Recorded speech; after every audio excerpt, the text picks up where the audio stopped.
Few people may realize that Christians played a major role in the formation of the modern state of Israel, but a state-of-the-art museum in Jerusalem tells this hidden history.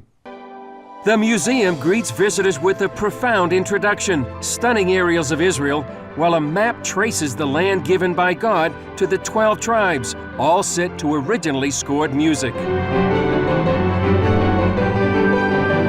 The museum uses state-of-the-art technology. For example, this area is one of the largest touch panel exhibits anywhere in the world. Touch one of these panels, and you can find out more information about Christian Zionists throughout history. The modern features like video mapping aim to tell new audiences one of the most compelling and often unknown stories about modern Israel, the role of Christian Zionism.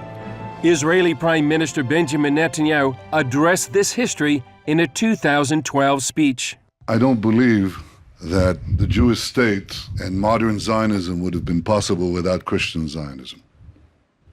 I think that the many Christian supporters of the rebirth of the Jewish state and the ingathering of the Jewish people in the 19th century made possible the rise of Jewish Zionism. American Mike Evans built the museum to spread the word of Christian Zionism's place in history. Wanting a home for Christians to celebrate their heroes and their history. I found no place in Israel where Bible-believing Christians can go to, and they have heroes and they have history.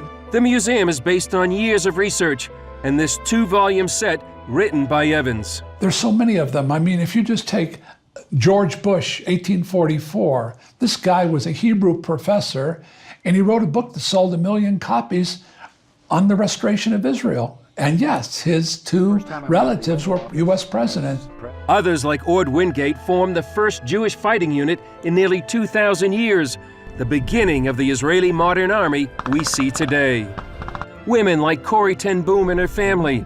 The Nazis killed her father and sister, and she suffered in a concentration camp because they hid Jews during the Holocaust. And Swedish diplomat Raoul Wallenberg faced death to save Jews. In the dead of winter, Wallenberg joined the thousands of Jewish prisoners in the death marches to Auschwitz, trying to save anyone he could. What was it that to face death? I realized, number one, it was their Bible.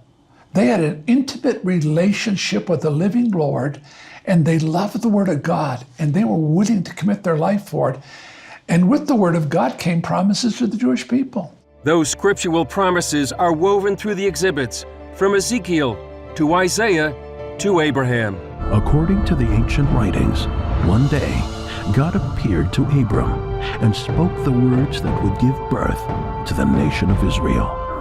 For visitors, the experience is wow. It's an experience like no other. I mean, you go in there and it's interactive. You'll learn a lot of things that you probably never even learned. I thought this was one of the most impressive things I've seen in Israel in the time that I've been here. Many never knew the history and now want to tell others. I am going to tell everyone that I can think of, people in my synagogue, to come here to see how this beautiful land of Israel was not built just by the Jews, but by the Christians and the wonderful people who risked their lives to make us a homeland. For Evans, the museum lets the Jewish people know that although enemies surround Israel, they're not alone. They see Auschwitz and what they went through, and they see the alienation in the world today, and they come through it and they say, we're not alone.